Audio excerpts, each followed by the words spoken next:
the last 36 hours been like for you? Yeah, obviously it's been a lot of travel, obviously, a lot of changing, moving pieces, but it's been good.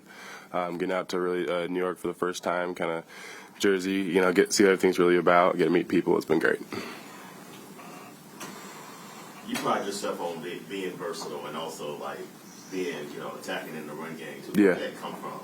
Yeah, it's really just, I think, just being an undersized tight end a little bit, to be honest. Not being a liability on, first and second down. Being able to do a little bit, because it also helps the team out, too, and helps myself out. It's rare you see a pass-catching tight end that also really likes to get, kind of dirty with the blocking. Yeah.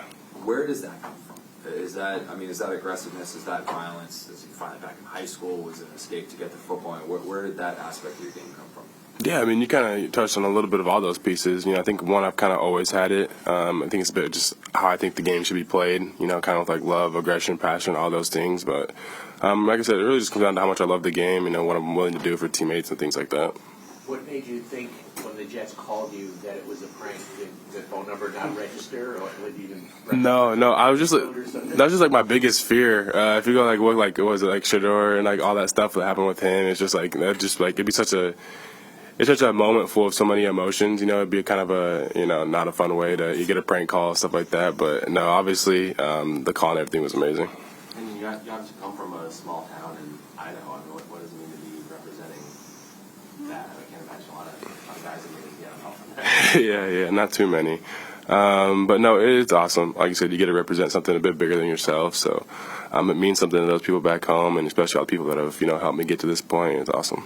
Did you realize right away, when Darren got on the phone with you, that it wasn't when did you say, okay, I'm safe? Yeah, it was really just when I started talking to each individual coach, and management, those things. So, but no, once it kind of hit me, this isn't a prank call, this is the real deal, and I was super excited. Did you always play tight end? No. I played like the small ball, I was running back, and then once I got to high school, it was receiver, and then college, the tight end. How did you make that move? Why did you make that move? Yeah, obviously I think it's just kind of where I saw my body kind of transitioning to, but also I think another way to kind of separate myself from, the other tight ends. Not that I could have done that at receiver, but I just think tight end kind of fits me better as a person.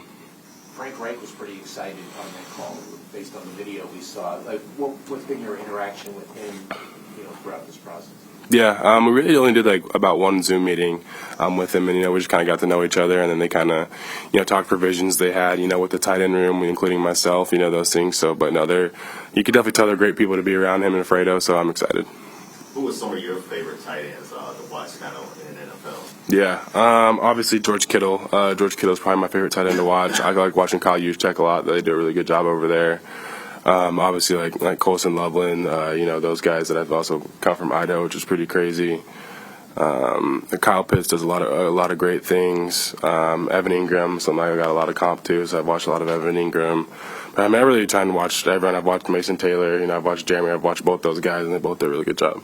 Well, for you, last year was your first time getting significant playing time for Oregon, so you had to kind of bide your time. What kind of challenge was that for you? Obviously, coming and trying to prove yourself, and then you get your chance there, and pretty quick turnaround. What was that journey like for you, having to bide your time in Oregon?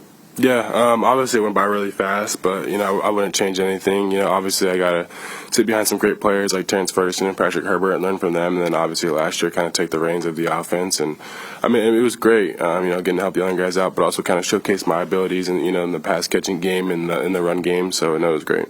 I was reading, you design workout plans for people. How did that come about?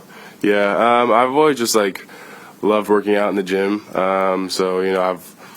We started really in high school. I'd start working out and stuff. Then I'd always have friends and stuff reach out and be like, hey, can you make me a plan? So I started making them plans and stuff like that. And it's just something I kind of love doing.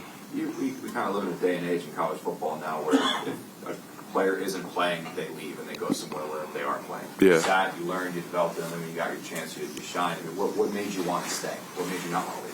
It was really, I definitely contemplated it at the time, it's super easy to do that, but I kind of found it more rewarding. I kind of tried to, beat him out for his spot, and one, it made us closer, and two, I think it made me a lot better. Kind of made me focus on what I needed to improve on, weaknesses in my game, and, kind of see what he was better at than I was, and No, I think it was good mindset-wise, maturity-wise, but also development-wise.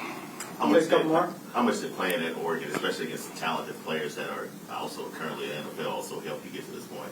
Yeah, I mean, you kind of said it's just like the experience of playing against high-level players, I think, is huge. You know, those big schools like Oregon, Ohio State, you know, all those schools, you get a good, you know, sample size of what it's going to be like, the competition piece. Obviously, it's a lot different at this level, but you do get like a sample size. You mentioned did it help you running in the draft process, running 4.39, having the 43.5-inch vertical.